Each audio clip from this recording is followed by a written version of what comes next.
Thanks for clicking play. Welcome to the video. Today we're going to be installing conduit and the basic wires setup into the camper van.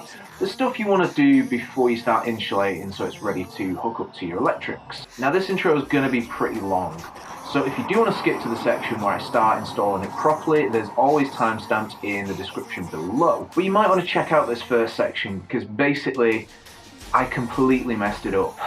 So first we're going to run through a quick montage of what I've done so far and how I messed it up so badly. I've got a load of conduit here, I'm going to start with this and then get onto the cables next. First of all, don't take the packaging off all your conduit like I did here. It's much easier to just pull it from the centre. As you can see here, it's already getting tangled up and bunched up as I'm trying to feed it through. I'm converting a Ford Transit Mark 7 minibus, and because of that there's loads of windows, which does make it extra tricky for feeding the conduit through. This section around the door is especially tricky, but with a bit of patience you should be able to feed 2 bits of conduit through here if you need it.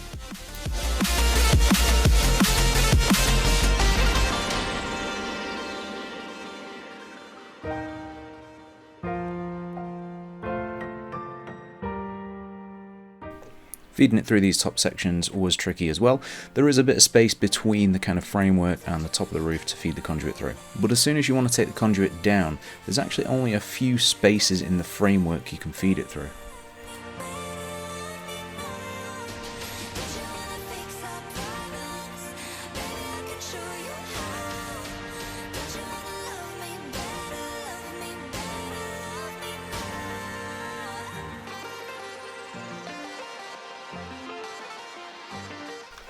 Now I thought I'd just be able to feed the conduit through these beams on the roof, but I think because it's a minibus there's no way of getting the conduit through it, so I ended up just zip tying it to the roof.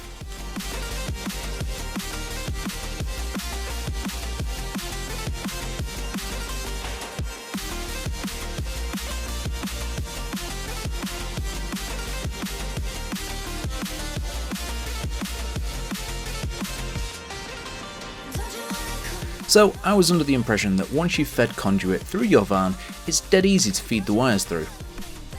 But unless I was doing something seriously wrong, that just wasn't the case.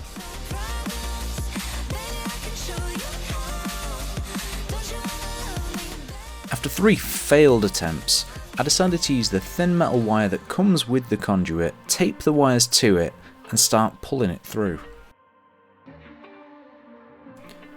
And this actually worked for 1 red and 1 black cable, so I decided to carefully pull the cables back through so that I could reattach 2 more cables and try it again.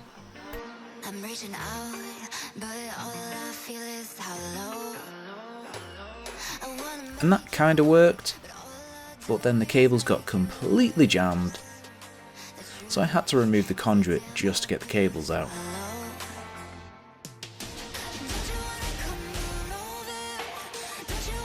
So I removed most of the conduit and started the video for a second time.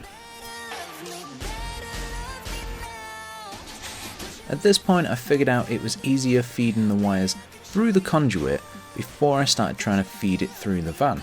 But even doing this, it was still much easier using the thin metal wire that comes inside of the conduit. So to make it easier to feed back through, I bent a nice little loop on the end so it wouldn't get snagged on any of the ridges and started to feed it back through. Once the metal wire was through the conduit, I taped all the cables together, made a little hook on the end of the metal thread, put that through the wires that I just taped together, and then taped all that into one big bundle. So I started using this method and it made it a lot easier for feeding the cables. I continued doing this and got almost all the cables done for the van. Now hopefully with some clever editing and some very smooth voiceovers, this should bring you up to speed on what point I'm at right now. So how have I messed up this second installation? Well, technically I haven't, but I was looking online to get some 35mm cable and it is expensive. So I was measuring it up and the 35mm cable has to run from the driver's seat all the way along here, up over the top, down to that section there. So I was thinking of the shortest route to put it to save money. So then I asked myself, is there a way of putting the batteries over here and the controllers over here? Which is obviously stupid. And then I thought to myself, why didn't I just put the entire electric system over here? Well, originally in my plans there was something that was going to be built here, and then at some point that changed, and it never occurred to me to put the electrics back from the left hand side to the right hand side. So because it's going to make it much easier and better in the long run, I'm going to remove everything I've done now and switch my layout to the right hand side.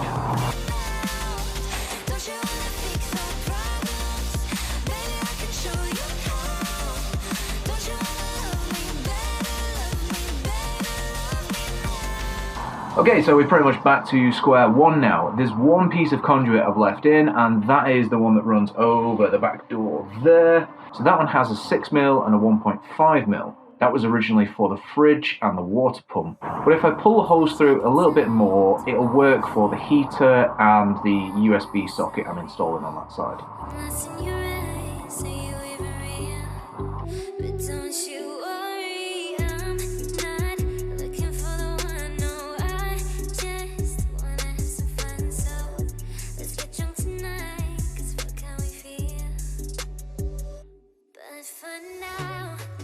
The Ford Transit Mark 7 minibus has some framework that already has holes in it that makes it quite handy for feeding the conduit through, which is really nice because the rest of the sections are a pain in the arse to get the conduit through.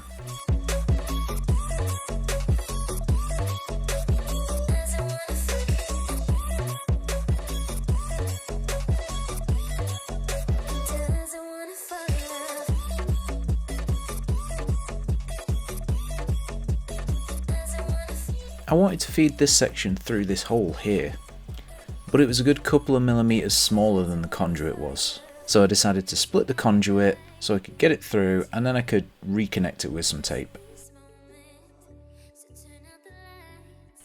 But even after doing that, the headlining was really getting in the way.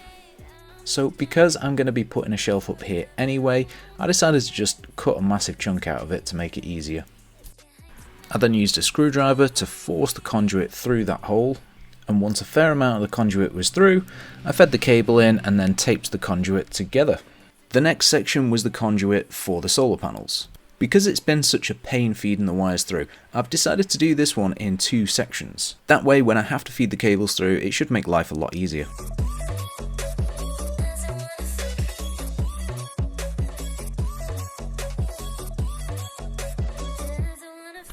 On the tricky sections where there was multiple bends in the line, I found splitting the conduit into sections made life a lot easier. This might make it a bit tricky if I ever need to replace a broken wire, but you know, that's a future me problem.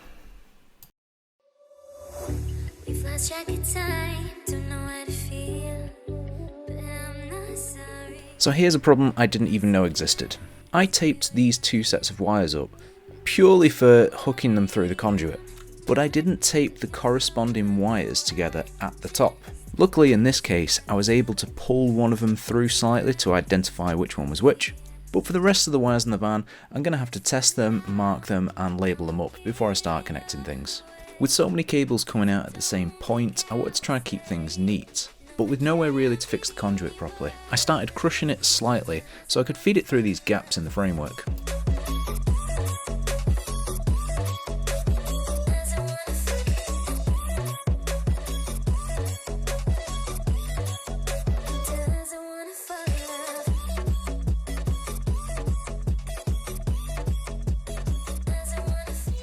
Then I added labels to each section to make it easier when I start connecting the electrics up.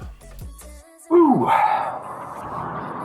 Conduit and pre-wiring is done. This time, because I knew what I was doing, and it was an easier section, it just felt so much better.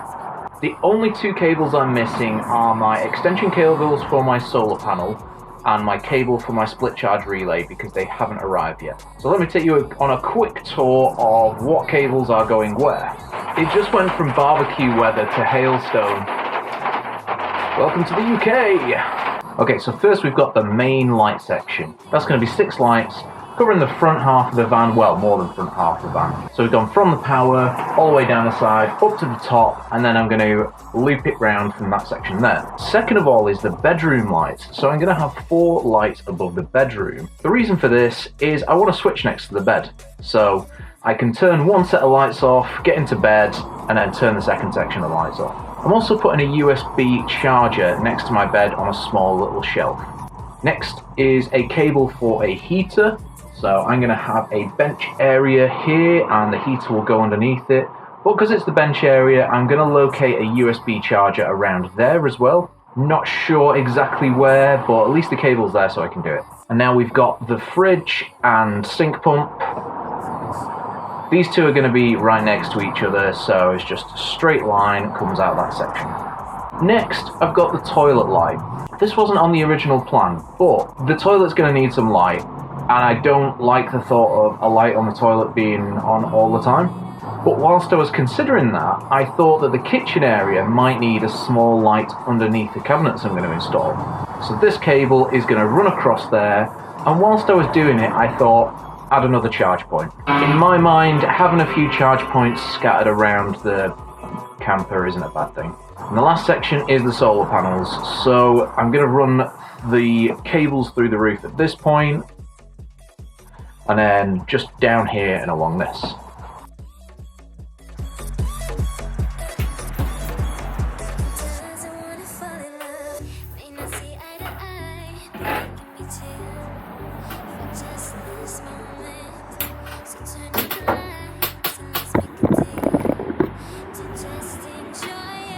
So the solar cable just turned up and I wasn't expecting that. Got dead excited, cut it in half, fit the connectors. Then I remembered I hadn't measured it since changing everything over. So the cables are way too short. So I've measured it now, it needs a 5 meter length. I actually ordered a 5 meter length and cut it in half. So what I'm going to do is it's got a male and female connector. I'm just going to connect those up and it's back to a 5 meter length. But that does mean I'm going to have to put a break in the conduit to get those connectors in and order another cable. So the only cable left I need to order is the 35mm cables to run a split charge relay and start hooking up the batteries and stuff. So I've measured it with this. I found this pretty useful. It's just washing line. For measuring lengths of wire through the conduit, I've just rounded the end over so it feeds through quite easily. Then just put markers at the end. So now I know exactly how much 35mm cable I need for the split charge relay. Now my red cable's arrived and crimped, it's ready to fit it in. But I've cut the black cable in half, but on both these pieces I'd already fitted the ends. So what I'm going to do is feed this as far as it'll go, split the conduit, and then just connect the two ends together. Already been doing a bit of insulating, didn't realise I'd packed this away, so this might be a bit tricky.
Way more than I need up here. That's looking nice and straight. What a boring ass video that is, but it needs to be done. If I get to help one person who's converting a transit, then excellent. If I don't help anyone, I'll be able to look back at these videos in 20 years and enjoy them, so win-win. So I'll keep the summary as quick as I can. Try to make all your plans before you start, buy all your stuff before you start. Don't be like me and make stuff up as you go along, because that's what I tend to do, but I learn quicker doing that and I enjoy it, so I'll probably carry on doing that, I guess. On a Mark 7 Transit, feeding conduit, there's very few spaces because the windows, the channels are blocked off in some places, so be aware of that. mark up all your cables, and I don't just mean the conduit, I mean if you're running 3 sets of cables, so 6 wires, mark each individual one so that when it comes through you don't have to do testing afterwards. Cable is expensive. I think in total I've probably spent about 150 quid on cable so far. I didn't even factor that into my plans because it was just cable. I was thinking, how much could it be? But it's expensive. Price it up, size it up before you start doing anything. If you are running conduit, maybe run a wider one than I was running, which I think was 20mm wide. It just seemed a bit too narrow. Or if you are running 20mm conduit, apparently there's a tool that will help you feed it through. My mate John offered to let me use his conduit feeding tool, but I was stubborn and I just wanted to get it done, so I decided to do it my own way. Leave loads of excess cable everywhere. I thought I'd left enough excess cable, but really I should have been leaving like 2 or 3 feet. Just in case, because there's some scenarios where it has tripped me up a little bit. When ordering cable, order a lot of cable. I ordered a 50-meter reel and then still had to order another 30 meters of the 1.5mm cable. You just end up using a lot. If you want to really predict how much cable you're going to do, feed your conduit and then use the washing line trick that I came up with, and then you'll be able to get an exact amount of how much you need. And I'm pretty sure that's all the tips I can give from this video, but if this video has helped you in any way, or if I've done anything wrong, or if you've got any tips, questions or suggestions, leave them in the comments below. I will get back to you. As usual, I will see you in the next video. Peace, see ya.